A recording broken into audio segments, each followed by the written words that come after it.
بسم الله الرحمن الرحيم الحمد لله والعاقبة للمتقين والصلاة والسلام على رسوله محمد وعلى آله وأصحابه أجمعين. قدرمنو لیدونکو هیله درو غو جوړ وي او د ژوند چارې به مو ښې روانې وي. الله مو وساته.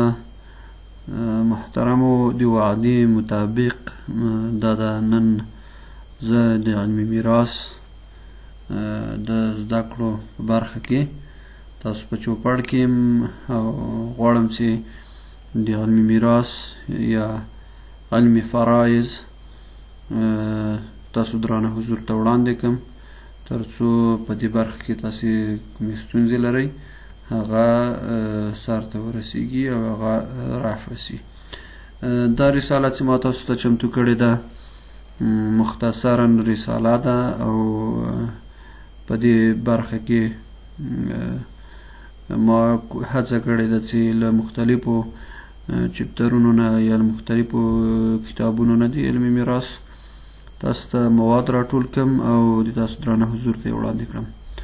اوس د هر علم دپاره مهمه دا ده چې اول لومړی موږ که غواړو چې د هغه علم په هکله باندې مطالعه وکړو هغه په اړه باید موږ معلومات ترلاسه کړو.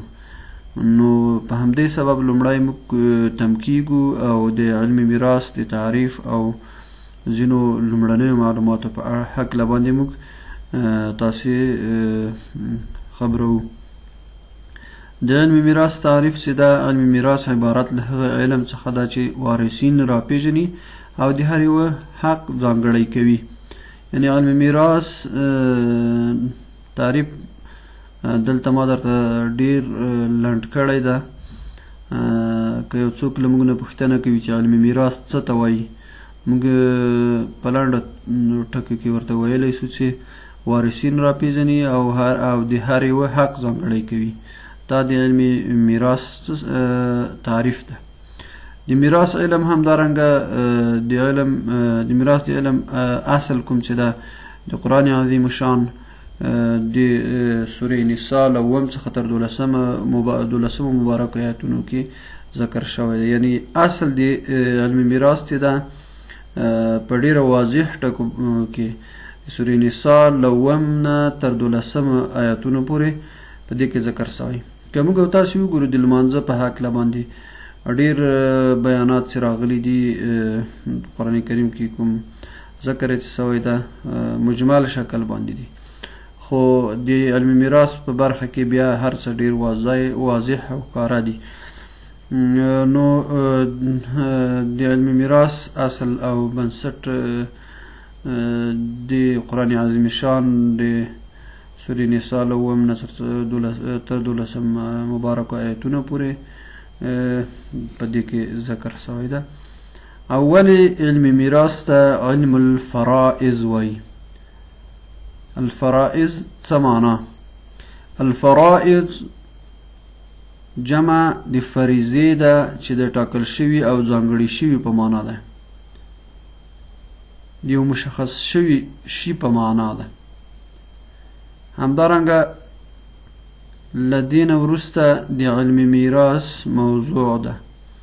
عبارت د علمي میراث موضوع عبارت د وارث او ترکي یعنې پاتې شوي مال څخه ده.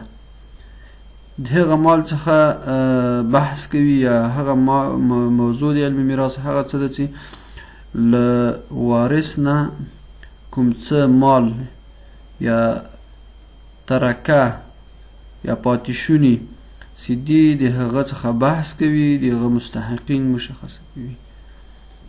غرض یې څه شی ده؟ که موږ نه څوک پوښتنه وکړه چې ښه د علمي میراث غرض څه ده، نو موږ به ورته ووایو چې د علمي میراث غرض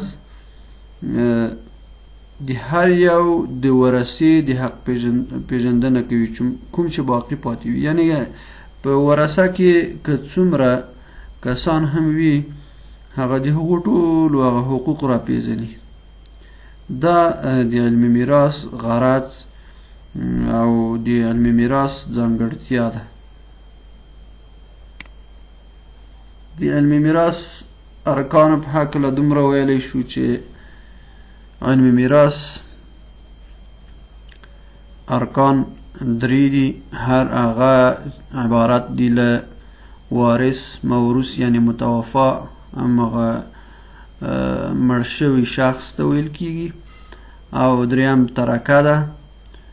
کوم مال چې کله ترکه که چیرې وجود ونه لري، هغه پاتې شونه یا پاتې شوی مال وجود ونه لري، نو بس وارث او موروث باندې بیا بحث هم نه کیږي ځکه مال شتون نه لري.